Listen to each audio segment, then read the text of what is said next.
Hello, I'm Bookface, and I'm trying to make content without stopping to consider if I really should make content. I love movie monsters and speculative evolution, so I've ended up being quite a fan of the channel Goji Center. That, along with the upcoming, or already released if I procrastinate too long, Jurassic World Rebirth, I've decided to add my own contender to Goji Center's hybrid war that I'm already late for, because it's me. I decided to make my own creature that's actually made from cryptids, which makes something truly powerful and absolutely unhinged.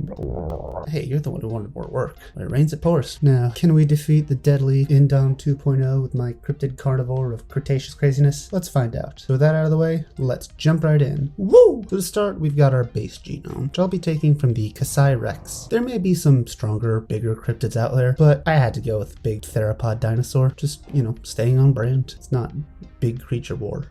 Actually, it's hybrid war, so I guess fine. Look, I like a dinosaur. Now, I could have just used the T-Rex, since Rex, but that's boring and repetitive. So we'll be using the Carcharodontosaurus, since it's a huge theropod whose fossils have been found in Africa. This gives us our generally saurian build that is comparable in size to a Tyrannosaurus, and assures that I have fully disappointed Dr. Ian Malcolm. Next, we follow the lead of Goji Center by adding some primate into the mix, the Chuchunya. We're doing this for the strong, dexterous arms and a very complex brain, despite the decidedly not complex drawing.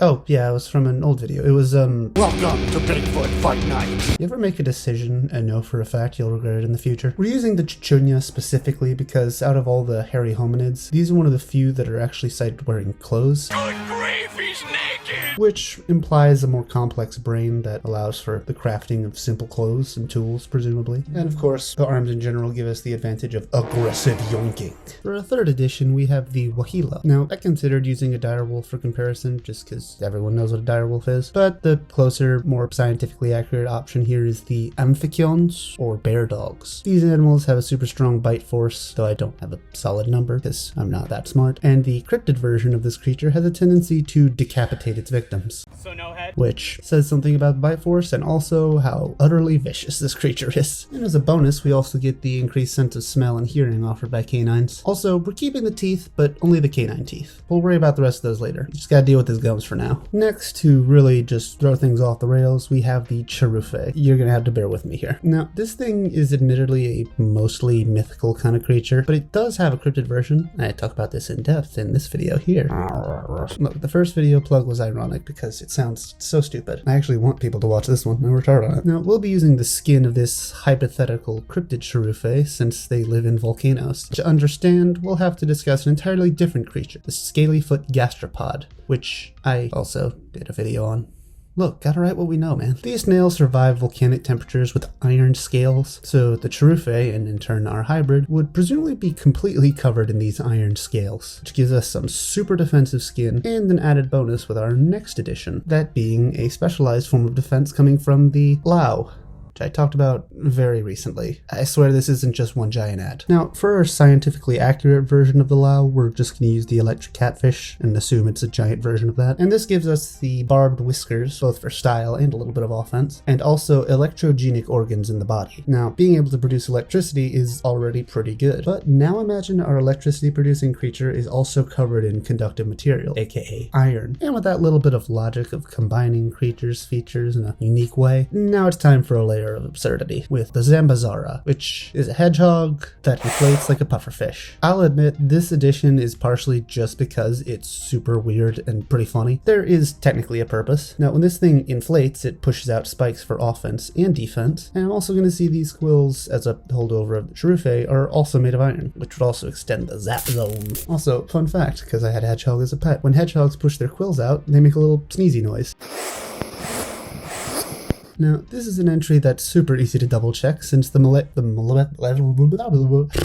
is the entry that's easiest to double check since the Megalania was a real life creature, and its cryptid status is purely from people suggesting that it might not be extinct. This may not be a perfectly accurate way of depicting a Megalania, but I've always imagined them as just like giant Komodo dragons, so that's what I'm going to treat them as, because I think Komodo dragons are really cool. Yes, that's I made a video about those too. Anyways, what we're talking about for our hybrid is the teeth. Told you we'd get back to those. These things are not only serrated, but also have some iron on them, which I did not know initially. We're also keeping the gnarly and utterly brutal anticoagulant venom Komodo dragons have to give this creature both a horrifyingly tearing bite and also just a way to completely bleed its enemy dry. Now our next creature is pretty standard among cryptids, but this particular variation of it was probably going to catch some people off guard. We're talking about the Mothman, which is a giant or misidentified owl. As such, we'll be taking the eyes. And that sounds bad out of context. There are theories that Mothman sightings could be explained by an owl simply because they fly silently and have very reflective, large eyes. Now, these eyes not only add a serious spook factor from glowing red, but it also gives this creature crazy good eyesight, which will be a very helpful feature to have. Admittedly, I seriously considered also trying to give it the wings for silent flight, but that would be a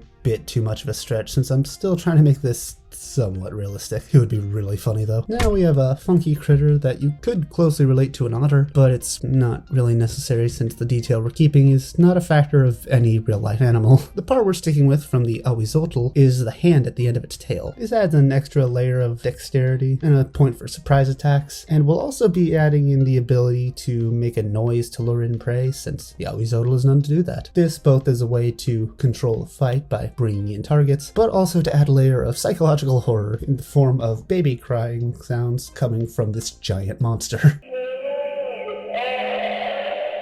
That'll scar you for life.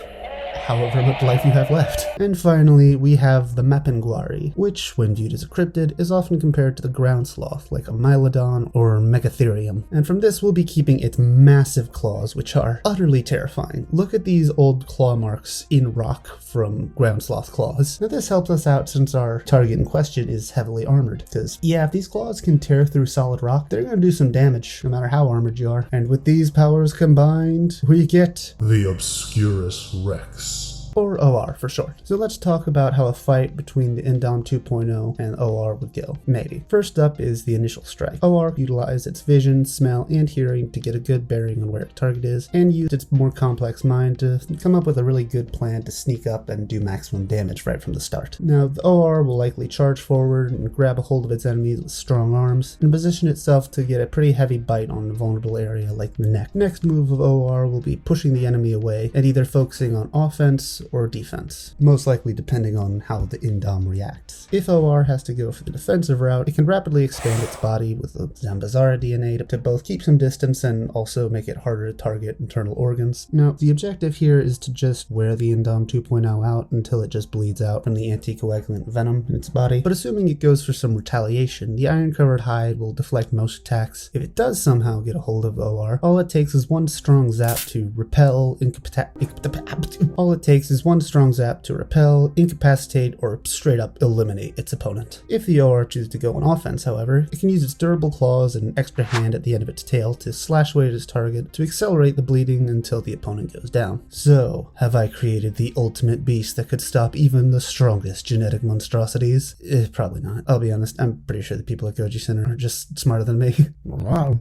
Pangaea, your words may be gibberish, but they still hurt. Everything has a weakness, and I'm fairly certain they'll find it. This was a ton of fun, and I'm so proud of my piecemeal monstrosity. Should this be a part of the Nightmare Children series? And there we've created a monstrous hybrid using pieces of my drawings. And to celebrate hitting 1,000 subscribers, which happened a lot sooner than anticipated, you can too! As of now, all my future drawings, and most of my previous ones, will have the individual pieces of them uploaded as PNGs onto Patreon. If you subscribe for $5 a month, you can download these images and combine them in whatever visual editor you have to create your own monster. As a kid, I absolutely loved the Ben 10 creation chamber, and I'm really excited to have my own version. I'll have information on all these creatures on my website, so you can read the full info instead of the abbreviated version from this video. And with that, I'll see you next time. Bye!